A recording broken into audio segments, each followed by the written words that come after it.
Salut à tous mes hair lovers. J'espère que vous vous portez tous en très bonne santé. Moi, je vais très bien. Aujourd'hui, je vais partager avec vous les signes d'une insuffisance cardiaque. Avant de commencer la vidéo, je veux d'abord m'excuser pour la qualité du son. Mon micro a malheureusement rencontré de petits soucis, mais ne vous en faites pas, je vais me hâter à résoudre ce problème. Vous savez que le cœur est très important. Lorsqu'on parle du cœur, plusieurs pensent aux émotions, plusieurs pensent aux sentiments. Mais il y a une phrase de mon pays d'origine qui définit très bien le rôle du cœur. Le cœur, c'est pour pomper le sang. Effectivement, le cœur a un rôle de pompe. C'est le moteur du cœur. Le cœur a pour rôle de pomper le sang. D'une part, diriger une partie du sang vers les organes qui ont besoin d'oxygène, qui ont besoin de nutriments. D'autre part, de diriger le sang rempli de déchets vers les poumons pour que ce sang-là puisse être purifié. Donc, vous comprenez donc que lorsqu'une personne a une insuffisance cardiaque, c'est-à-dire que son cœur n'arrive plus à pomper le sang comme il le devrait, cette personne-là a des problèmes parce que les autres organes du cœur n'auront plus de nutriments, n'auront plus assez d'oxygène comme il le faut. Comment savoir qu'une personne souffre d'une insuffisance cardiaque? C'est très simple. Moi, par exemple, lorsque je vois une personne, seulement avec un coup d'œil, je peux déjà deviner que cette personne souffre d'une insuffisance cardiaque.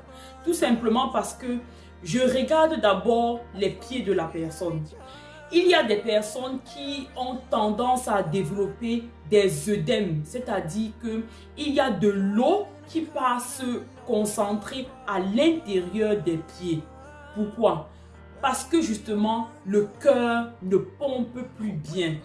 Tout le sang qui est acheminé vers le cœur, vu que cette pompe est faible, insuffisance cardiaque veut dire faiblesse cardiaque, puisque ce cœur n'arrive plus à pomper de manière effective le sang, l'eau, le sang va se concentrer dans les extrémités, à l'intérieur des pieds. Cette personne va développer ce qu'on appelle les œdèmes des jambes. Ce qui est très typique chez ce genre de personnes, c'est que lorsque ces personnes, par exemple, rentrent le soir, se couchent et surlèvent les pieds, le matin, ils n'ont plus d'œdème. Mais pendant la journée, ces œdèmes vont se développer au fur et à mesure et chaque fois, ces personnes auront des œdèmes le soir, ainsi de suite. Si vous développez régulièrement des œdèmes au niveau des pieds et que vous ne vous êtes pas encore fait examiner le cœur, je vous conseille de le faire dès maintenant. Surtout si vous n'êtes plus très jeune, si vous êtes dans la cinquantaine, si vous êtes déjà dans la soixantaine, vraiment je vous conseille d'aller faire consulter votre cœur. En deuxième position ici, une personne qui s'essouffle rapidement. Lorsqu'on fait des efforts physiques, on a besoin que le cœur pompe rapidement le sang vers les poumons afin qu'on ait plus d'oxygène. Si on a une insuffisance cardiaque, le cœur ne pourra pas pomper rapidement le sang.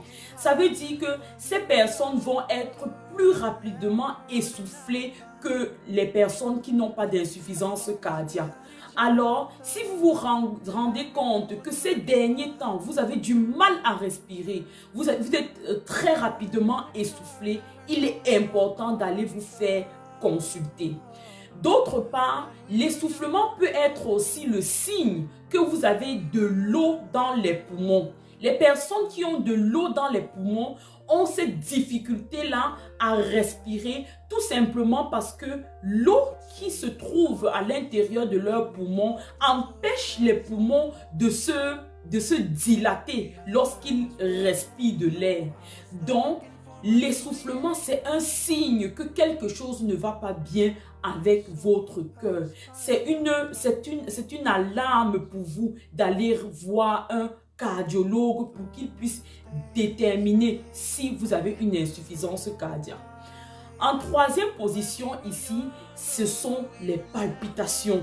Les personnes qui ont des insuffisances cardiaques ont aussi tendance à développer des palpitations. Pourquoi? Nous avons vu ici au début de cette vidéo que le cœur est un moteur. Un moteur ne fonctionne pas sans électricité. Et effectivement, le cœur lui aussi fonctionne avec un circuit électrique. Lorsqu'on a une insuffisance cardiaque, le muscle du cœur va se dilater. Et pendant cette dilatation, le circuit électrique du cœur sera, sera coupé à certains endroits. Donc, les personnes qui ont des insuffisances cardiaques auront aussi tendance à développer des arythmies cardiaques, comme par exemple excusez-moi, j'ai oublié le terme en français. En allemand, on dit Vorhofflimmern. Je vais écrire ça dans la vidéo, juste là en français. Maintenant, je crois que là, j'ai déjà cité 3 choses.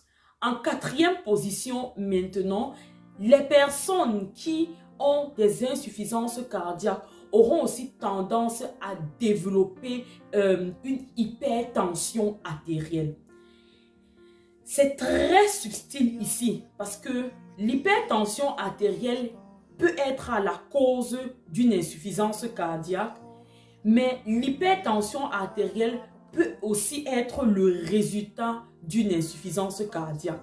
Lorsqu'une personne a un cœur faible, il va développer aussi il aura aussi tendance à avoir une tension très élevée. C'est pour ça qu'il est important chez une personne qui est déjà un peu âgée, qui du jour au lendemain développe une hypertension artérielle qui n'était pas connue, de se faire consulter, de chercher un cardiologue et de se faire consulter pour faire un bilan cardiaque. Je pense que c'était tout pour aujourd'hui. Ça, ce sont vraiment les 4 signes qui vont vous montrer qu'une personne souffre d'une insuffisance cardiaque. L'insuffisance cardiaque est une maladie chronique. Donc, il est important déjà de savoir qu'on n'aura pas une guérison du jour au lendemain. Maintenant, dans ma prochaine vidéo, je vais partager avec vous les facteurs à risque qui vont vous exposer à développer l'insuffisance cardiaque. Les facteurs qui vont faire en sorte que vous serez plus exposé à avoir une insuffisance cardiaque. Restez scotchés. Si vous avez des questions, n'hésitez pas à mettre des commentaires en bas de la vidéo. N'oubliez pas de liker si la vidéo vous a plu. Et aussi, si vous n'êtes pas encore abonné à ma chaîne, je vous invite à le faire. Abonnez-vous, activez la cloche de notification pour ne rater aucune de mes vidéos.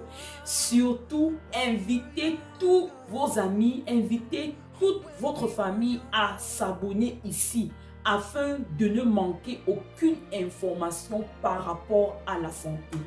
La santé est importante, la santé c'est la priorité. Merci encore de m'avoir suivi jusqu'à la fin et à la prochaine. Au revoir.